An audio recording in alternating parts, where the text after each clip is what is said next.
Are you tired of your waist being thick and your belly being fat due to menopause or just because you're over 40 and our bodies are changing? Well, look no further. Stay tuned. I got some tips for you. Hey guys, I just want to say this. You can't spot reduce. You can't just say, I want to lose belly fat, I want to lose waist fat. The focus is losing fat, period, right? And then the fat will come off where it needs to come off. So that's what I want to talk to you about, how to lose fat so that it will come off your belly and your waist and how I lost it. So stay tuned. Hey everybody, welcome back to my channel. It's your girl Nicolershaeholiday, also known as Plant-Based Nicolershaeholiday on Instagram. Make sure you go follow me if you're not already. I'm being silly. Okay, I thought, I got to freeze these bananas and then I still got to make a video. So I was like, you know what? Let me feed two birds with one stone and do the bananas while talking to you. I have some notes here, so if you see me looking down, it's because I want to make sure I don't forget anything that I wanted to cover. But first of all, you got to stay on the swivel with your bananas. Always stay stacked up, and always make sure you have frozen bananas, because today your girl was off guard. I came home, wanted me some banana and ice cream, and I usually do 3.5 frozen bananas, or at least 2.5, and I only had 1.5 frozen one. So that means I did something for the first time in my life and made an ice cream with one non-frozen banana. It still came out good, and I just made a live on it, but it's still not as perfect as I like. So always stay on your swivel. Always have ripe bananas. Always have frozen bananas, and then some non-frozen ones if you don't, if you like to eat them like this, which I don't. I don't like eating them like this. But anyway, getting to the message of the video. So some of you guys might have seen my fat loss video. I had a fat loss journey I shared with you guys. I am 50 years old. I just turned 50 November 22nd. And I would say the last couple of years, your girl put on, it's different when you just gain weight because you gain weight because you're eating too much. But over the time, I've gained weight from eating too much in certain times. But also, it was like just a thick layer around my waist that was different. You know what I mean? And I've done a lot of research and found out that when we go through the change of life, that we can just gain weight in our midsection and waist just because. You don't even have to do anything bad. You could just be living your best life and eating as clean as you want, but we could still just gain it just because, which is very unfair, by the way. God. But it is what it is. So how do we resolve this? What do we do about it? Okay. So, I was, some people could just accept, okay, I'm older now, I'm in menopause now, and this is just my waist. I just wasn't feeling it. My waist was just extremely thicker than it used to be. You guys might not be able to tell in certain angles, if I'm away from the camera versus close to the camera, if I'm wearing high-waisted pants with a shirt over it, it could appear as though my waist is smaller than it is. If I take a picture and I'm leaning forward, it could look smaller than it is. But sometimes it could just be, being close to the camera versus being further away from the camera. High-waisted pants coming up here kind of camouflage it. And my point is that you probably couldn't tell in certain pictures and videos on my Instagram or on YouTube, right? But believe me, the thickness was thickened, okay? The thickness was thicking. The menopause was menopausing, okay? The perimenopause was perimenopausing, and I wasn't feeling that, okay? Oh, see, I can't even talk and chew gum at the same time. I'm supposed to be multitasking. So, you guys, I wasn't feeling it. I'm not expecting my waist to be like it was in its 20s, 30s, and early 40s, because I've always had a small waist. But something happened. Girl, life happened. And I was like, I made a fat loss video. Check that out. And then, anyway, so first thing, I'm going to talk about 4 things that I kind of did to remind me. Oh, you can't remind me. Okay, let me say it now before I start. Don't go into a mindset of doing rapid weight loss. Let me lose 20 pounds in a month. That's rapid weight loss, which means you did something drastic to do it, or you did something that you can't keep up with. Maybe you can, maybe you can't, but most likely you can't. I know countless people who have lost tons of weight in a short amount of time from doing fruit fasts, juice fasts. Are you going to be able to do that for your life? Most likely not. Okay. And that's fine if that's the way you want to start it. But just be careful when you come off of the fruit or juice that you just don't go crazy and buck wild. Okay.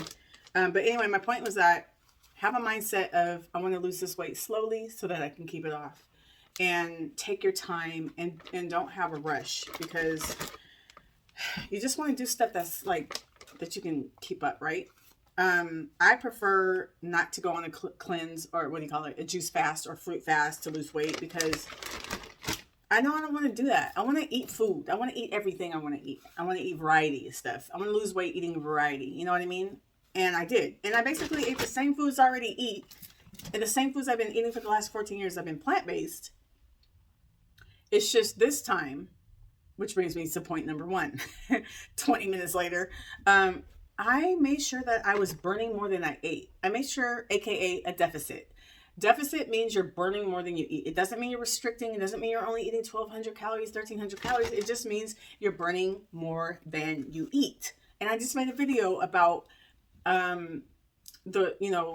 tips on how I lost weight. And I talk about how I I show you how to use Cronometer. And if you don't have Cronometer, I would suggest you invest $2.99 and get it, because it's a good way to figure out how much calories you burn by your age, your weight, your height, your gender.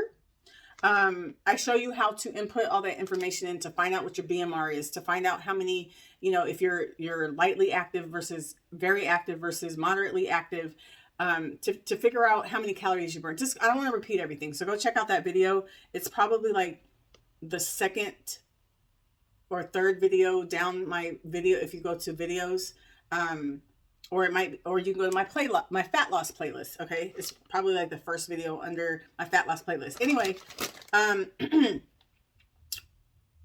break it down.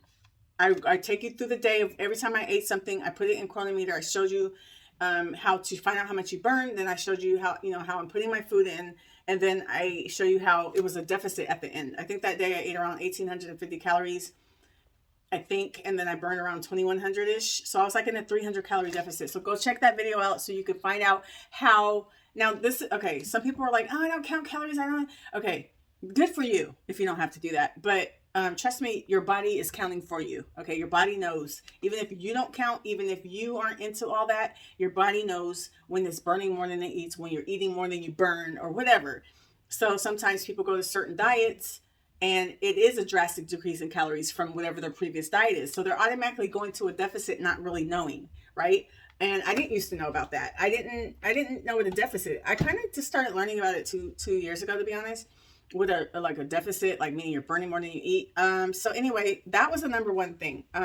Burning more than I eat. I didn't stay in the deficit 7 days a week during my 5.5 month journey. Okay. Which is why it took me 5.5 months to lose 8.5 pounds. It was very slow. Because some weeks I would go to events and birthdays and and I would eat in a surplus, meaning I ate more than I burned that day or two. And I might have went up a pound or two, and one night it's just water, sodium weight, or whatever. But then I would have to take like a week to get that off, right? So that's kind of backtracking me. Instead of me going for my next pound of fat, I'm now trying to lose the pound I gained from last. So that's kind of the cycle, but that's my reality, right? My reality is some weekends I'm going to gain a pound or two of water weight, but then I got to work on getting it off right away before it turns into fat, right? So that's one reason it took so long to lose the weight. The second reason is because I think my metabolism has slowed down because I'm in menopause. And the reason why I say that is because the weeks that I did stay in a deficit 7 days a week, which wasn't too many, but there was a few weeks where I did, just to do a test to see, and I would only lose like a half a pound that week. So I was like, okay, maybe my metabolism is slower now. And that's okay. Okay, it's taking a little longer, and that's okay. I'm okay with that. It is what it is. Okay, again, make sure you go check out the video. Go to my playlists. Go to Fat Loss playlist and check out that. I think it's the most recent one that talks about how I lost the weight. Okay, because that'll help you break down and help you figure out how much you're burning. Because believe it or not, like for my age, weight, and everything, if I were to just sit and stare at a wall all day, I burn automatically 1,273 calories, I think it is. If I were to sit on the couch all day and just stare, I already burned 1,200 calories, right? But then my activity level increases it more. And then if I add my exercise, my weightlifting, my walking, my steps, that raises the amount I burn even more. And then, believe it or not, you're burning food when you eat. So go check it out. I break it down. Okay. Number two, big ballpark of why people lose weight is from calorie deficit, right? Burning more than they eat. But for me, and I'm going to speak on for myself, because I don't know if applies to everyone, but for me, I have to really watch the sodium intake, because there's weeks where maybe I ate in a deficit, but I might have still went up a pound or stayed the same or something like that. And I would go back and look in Cronometer and realize how much sodium I had that day. For me, I try to stick around 800 milligrams a day-ish, somewhere around there. If I go to like 1100 or more, it just makes me gain water retention, and I don't want it. I don't want any of it. Get off of me. So I would say, if you feel like you're bloated all the time, or if you're gaining a lot of water weight and stuff, like, watch your sodium intake. I don't really know what the amount. I feel like Google says something around 2,000 milligrams a day, but that's too much. I would be gaining 2 pounds a day if I ate that much sodium. So I try to keep it around, so we got one bag down. I try to keep it around, like I said, 800-ish a day. Yeah, it just makes me gain weight. It's just water, sodium weight. But like I said, I don't want any of that. And then, of course, if I go to restaurants and events and stuff, I can't control what they have in their food. So, I would gain weight from sometimes eating in a surplus, or maybe just too much sodium, especially restaurants. That's why things taste so good usually. That salty-ish taste, because they got heck of sodium in it. Okay, number three things that help me with my fat loss is lifting weights. Now, it's not that lifting weights help my fat loss. Well, it does, because it burns fat. But I was going to say that it just helps me get in a calorie deficit even more. Like, it helps me burn more calories, which makes my amount I burn per day increase, which is what we're trying to do. We're trying to increase the amount we burn so that we can be burning more than we eat. So lifting weights, I lifted weights during my journey, my 5.5 months, 3 to 4 times a week, depending on what I was doing. Because I would switch up. I would do 4 days a week, a split, meaning like back and bis one day, chest and tries, legs one day, shoulders and abs, or whatever. I didn't like doing that because that only allowed me to work everything 1 day a week. So then I went to 3 days a week, full body. I did that for a while. Then I started working with a coach. I only worked with him for 30 days, and he had me doing 4 days a week doing a split. And after my 30 days, I went back to 3 days a week full body, which I'm doing now. I like doing full body 3 days a week because I'm able to work everything 3 days a week. So lifting weights, especially if you're in menopause and you're over 40, we're losing muscle every year. So you have to get in the gym. Forget all the stuff you've learned all your life about just do cardio, just do cardio, just cardio. No! Things are different now. Get in that gym. No, you don't have to get in the gym. You can go in your room. You got some weights in there, some dumbbells. If you don't have dumbbells, get resistance bands. But if I were you, I would try to invest in some dumbbells, because just keep it real. The dumbbells are just heavier and I don't know. I just think that the resistance bands, I don't know. I just think you should use weights. Just invest. Start off with 5 pounds if that's all you can afford right now. And then maybe in 2 months get the 10 pounds. And then maybe 3 months get 15 pounds. But you need to be lifting weights. We are at risk for osteoporosis, so we need to strengthen our bones.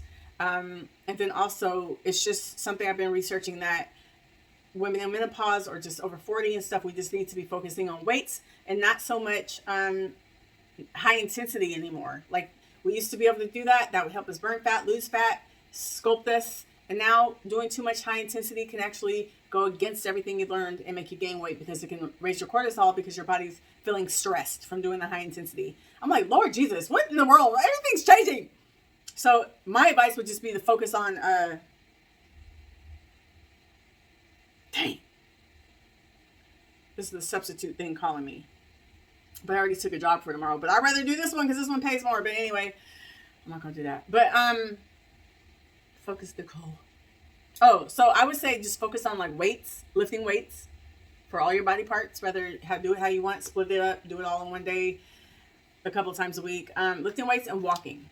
That's what I did during my 5.5 months. I mean, I already been doing that even before my journey started, but I always end up being inconsistent with it. Like, I'll just stop working out and just walk.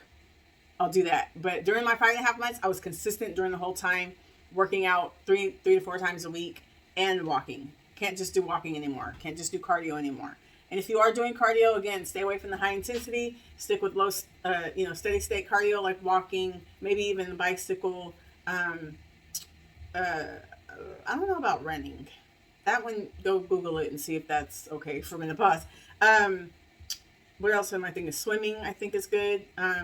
Swimming aerobics, things like that. For me, it's just easier just to do steps. And then, get some ankle weights or a weighted vest to add more, to be more challenging. Okay, so that's number 3, lifting weights. Number 4, walking. As I said, walking helps increase the amount you burn per day to help you get into that deficit. I would do anywhere between 5 and 10,000 steps a day. It just depended on the day. If it was a day I lifted weights, my walking was less because it just was. I might have just did 6,000 steps, 5 to 6,000 steps that day, or 30 minutes of walking, 20 to 30 minutes of walking. If it's a non-workout day, non-weight day, then I might have tried to get 8,000 or more. And if you're not into counting steps, then maybe just like on your workout days, try to get at least 20 to 30 minutes of walking in. And on your non-workout days, try to get maybe 45 minutes to an hour of walking. And you don't have to do it all at once. Break it up. Like before, I'm teaching now, but before the last job I had, I would go on a break. I would do 2 10-minute breaks a day, and I had a lunch. So each 10-minute break, I would walk. My lunch, I had 30 minutes, so I would eat for 15 and then take a brisk walk after. I couldn't walk too fast because I just ate. So that's like 15, 25, 35 minutes of walking just from breaks, right? And then, of course, I'd get the steps in, walking around the office. And then once I got home and stuff like that, sometimes I would go on an extra walk once I got home. So break it up if you feel like you need to do that. If you don't want to do a whole hour of walking or a whole 45 minutes of walking, break it up.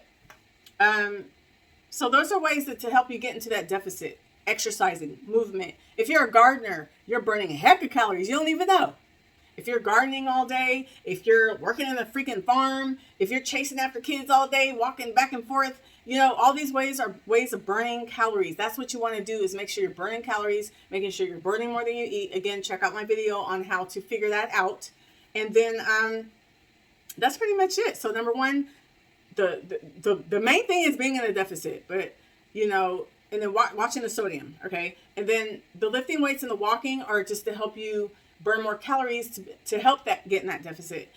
Here's another tip though. This doesn't really make me lose weight, but I like to drink apple cider vinegar at nighttime every now and then. I'll drink it with either some type of tea and a little bit of apple cider vinegar, put a little either stevia or a little bit of agave if you need to.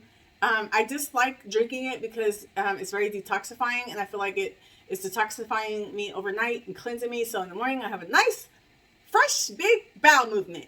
And I feel so good. And it's just like, whoosh. Sorry, TMI. Too soon? Okay. Anyway, yeah. That's something you could do too. They say it suppresses your appetite. You can also try drinking it like 30 minutes before your meals to help suppress appetite. I don't know if that really works. People say that all the time. It don't work for me. I don't use it to help suppress my appetite. I just drink it at night because I like the feeling of like flushing myself out. But try it and see if it helps suppress your appetite if you feel like you're eating too much or something. But we don't want to starve ourselves, okay? We don't want to. Oh, and the Cronometer, I said in the video, don't use it to the T because that thing will have you eating 1,300 calories or so. I just use it to help me see how much I'm burning. And then for me, I like to be just in a like 200, 300 calorie deficit. That means eating about 200 or 300 less than the amount I burn for the day. Cronometer will want you to do like a 500 calorie deficit per day, and that's just too big and it's too extreme, So again, check out the video of how to lose fat, women over 40, for the breakdown to see how much you're burning per day and how to burn more than you eat, and aka deficit. And just to let you know, my starting weight was 153.4. I'm going to insert the picture here. And now I'm around 143.8. I might be like up a few ounces. But anyway, so now I feel like my birthday, I had gained 5.5 pounds during my birthday weekend, and then I lost it back. So I just kind of been maintaining, but now I'm ready to get back on my kick because I'm not done yet. I'm not an overweight person, so I don't have that much more to lose, but I do have some fat I still want to lose, like in my back. you might not be able to tell. Like, I posted a video of me wearing this pink jumpsuit the other day on Instagram. I was like a fly on my birthday, okay?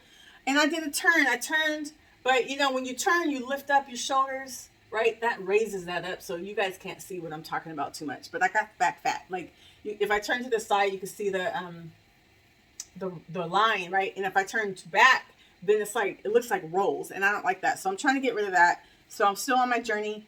I think that for these holidays, I might just focus on just maintaining where I'm at right now, and then after the holidays, continue trying to drop. It's hard. Sometimes it's hard to try to lose fat around the holidays. I don't know. We'll see.